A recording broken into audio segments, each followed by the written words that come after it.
2005 you guys went public, is that right? 2005. I mean, that is the peak of action, like money in action sports. Mm-hmm. And you look at that journey of going public, how did things change? And particularly, how did it change when you guys went public in terms of pressure from having to make the spreadsheet make sense from profit, you know, right? Once you go public, you have to bring profits as a business, right? Yeah. So there's added pressure there. And how did that change for you? How didn't it change? It changed a lot on so many levels. There was a lot of fear coming from me being as in charge of the marketing and the idea of the brand and the mantra, youth against establishment. Here we go, going public. It's like we are the establishment. Like that was what it felt like. And Wooly really struggled too, because he was just all about just keeping it core and all that. But there was a few things that kind of led into the decision to go public. And you know, one of the biggest ones was, if we go public, we're going to have the resources to compete at the level of the people that we want to be competing with, because we weren't at the capacity to be able to compete with like the Billabongs and the Quicksilvers and those big surf brands at the time, because they were just like so much bigger than us. So literally overnight, now we have the money to compete on the floor, in the stores. I mean, the ads, we went in and just like took over magazines and things like that. And but ultimately I was like, wow, is this over? Like, is this going to be over? Like, are kids going to even want to buy this because we are the establishment now? And so we were poised with a really big task to keep it quote unquote cool as being a public company. And we succeeded. Like, in my opinion, like we succeeded for a while, you know, like all the way until the company sold in 2011, and like I left around that time, and I feel like for me it was like a big mission to just do my best to be able to be a part of the preservation of the core identity of Volcom, and I feel like we were able to do that. Well said. We have a question from Brad Doherty. Here we go. Hey Troy, Brad Doherty here.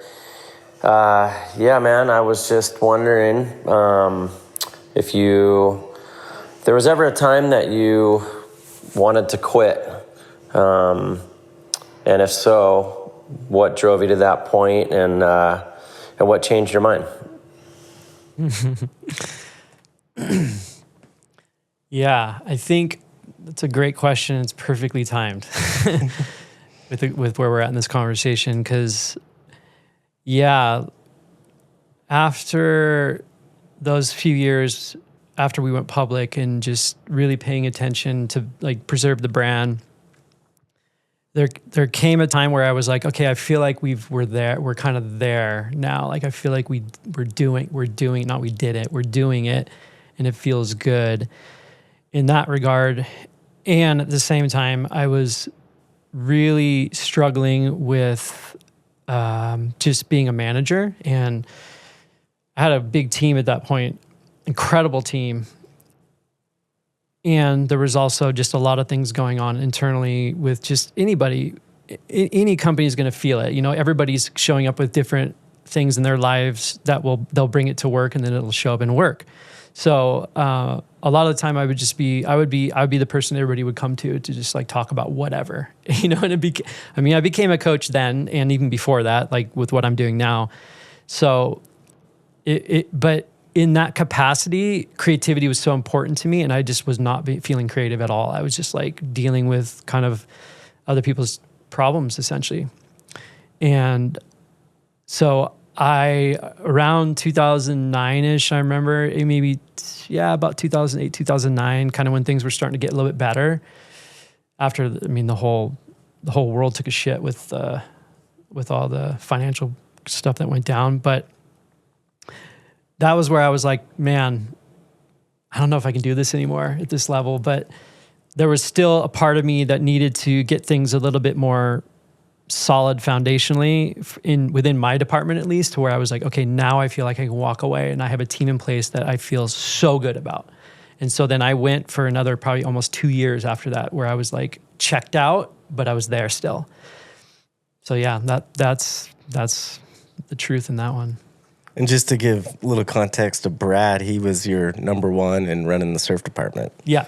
He was. Yeah, I hired him probably in 19 because it was before the Quicksilver building, so it would have been around 97, 98. So he was there for a long time. Yeah. I want to lean into walking away, because if you think about, you come in at 18, you got basically 20 years of flying the flag of Volcom and building this baby from the ground up with your crew around you and everything. And I'm curious, did you feel like a part of your identity was wrapped up in Volcom, that when like walking away was a big shift for you? Absolutely. It was really, really hard. It was a tough decision, but I knew it was the right decision. And even after I did it, I was like, what the fuck? Why did I do that? There was sort of this remorse, regret, kind of energy a little bit of just, even though I knew deep down it was like time for me to move on, I still was like missing it, because it was such a part of me for so long. It was who I thought I was for a long, long time. And so, yeah, it was challenging.